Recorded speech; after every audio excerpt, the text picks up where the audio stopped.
name is Nick Holland, or Nicholas John Holland is my full name, and I'm English, but I've lived in Portugal now for 25 years, and I studied industrial design, or product design as it's more commonly called, at the Royal College of Art, and I've been very lucky, I think, to work in design pretty much all my working life.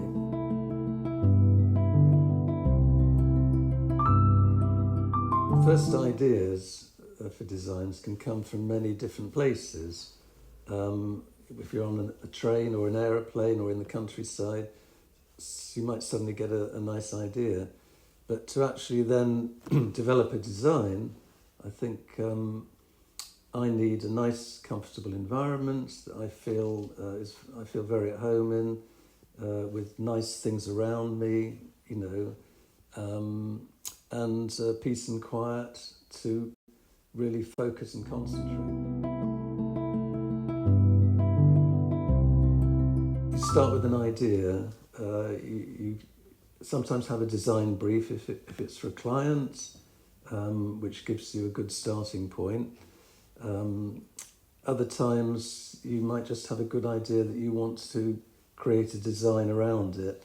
So it's just start with rough sketches, quick sketches, can be on the back of an envelope or just a rough piece of paper. And they probably wouldn't mean much to other people, but they do to me because there's an idea there. So I'll usually do quite a lot of rough sketches and then look at them maybe perhaps a day later again, another day later. And some of them I'll see something that I like and perhaps others not. So I then focus on the things that I find interesting and try to develop that concept into a finished design.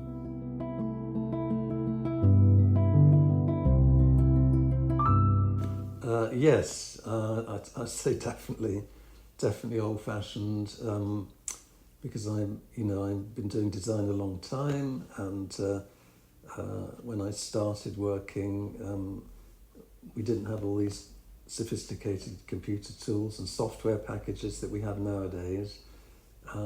So I learnt to design basically the old-fashioned way, using drawing on paper with pencil or rapidograph, and then developing it from there. Now I still actually design, especially cutlery, that way, because for me, designing cutlery, it's a real precision thing, because they're small things. If you change a dimension by 0.5 millimeter, you can actually see a difference. So it's a very precise thing to get something as perfect as possible. So the way I do it, it is old-fashioned, but I actually think, for me, it's actually the best way. Having got the design on paper as a drawing, you can then convert that into a 3D image, into a three-dimensional file that can be used for making prototypes and tools. And you can make an AutoCAD technical drawing for the factories.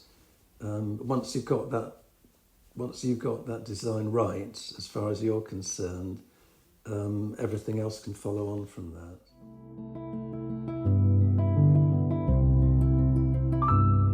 Well, that's easy to answer. I mean, a lot of the designs I've done have been very successful commercially.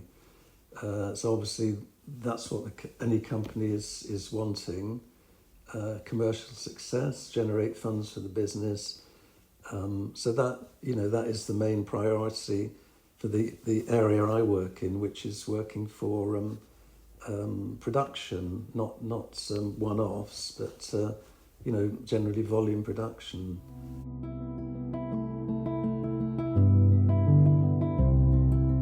Well, inspiration, like most of us, from many different places. I'm inspired by the work of other designers over the years, particular designs that are very special, I'm also inspired by going for a walk in the countryside and seeing a nice car, for example.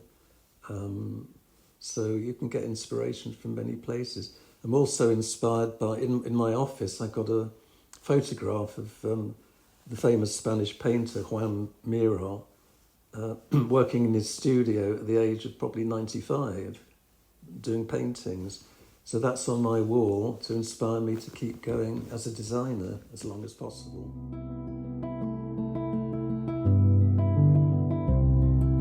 Well, they're both similar in some respects, that they're very precise objects. They're made in a factory, in production, using expensive tools. So the commonality is you've got to take your design concept and make it into a final design, and that's quite a technical process. So that is common to both. But having said that, ceramics is very different because when you put a piece of ceramic in the kiln and fire it to 1300 degrees centigrade, it deforms, it distorts, it moves around. Cutlery doesn't. Cutlery, you stamp it out or you forge it, and that's it. You've got the final thing. So when you open a ceramic kiln, it's always can be a surprise, maybe a good one or a bad one, as to what comes out the other end.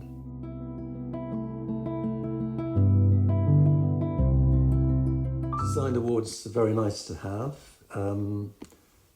It's kind of recognition by your colleagues and the people in the business that you work in the area that you work in.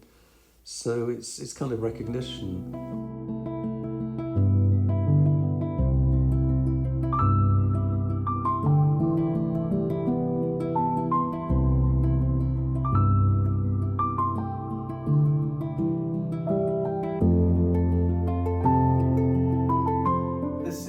A range I designed more than 20 years ago when I was design director at Vista Alegre.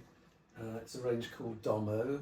I gave it the name, and it stood the test of time very well. I think it's timeless. It's a classic. I think it still looks modern even today. So in front, the first set here is what we call a 7-piece plate setting, with a dinner knife, dinner fork, soup spoon, dessert knife, dessert fork, dessert spoon, teaspoon and a coffee spoon. So that's the basic 7-piece set. With this collection, it's unusual because the handle is actually a perfect cylinder and it's solid material. So that was quite an innovation. So it's got very nice weight, it feels good in the hand, and it's got a nice quality feel. As this range is for Portugal, Portugal requires normally a full range of accessory items. So I had a lot of fun designing, I think, some lovely accessory pieces, like this fish knife and fork, which I think is very elegant. A nice carving knife and fork. Nice substantial pieces. A cake server, nicely detailed on the back, because I'm a perfectionist and everything I do, I try to get it absolutely perfect. And then salad servers, all following the same design theme, all with the round handles. And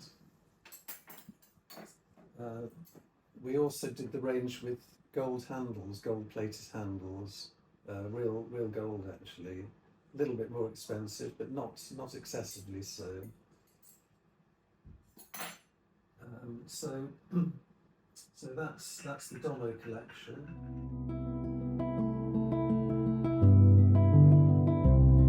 It's not easy. I mean, to get started, getting that first job can be very difficult.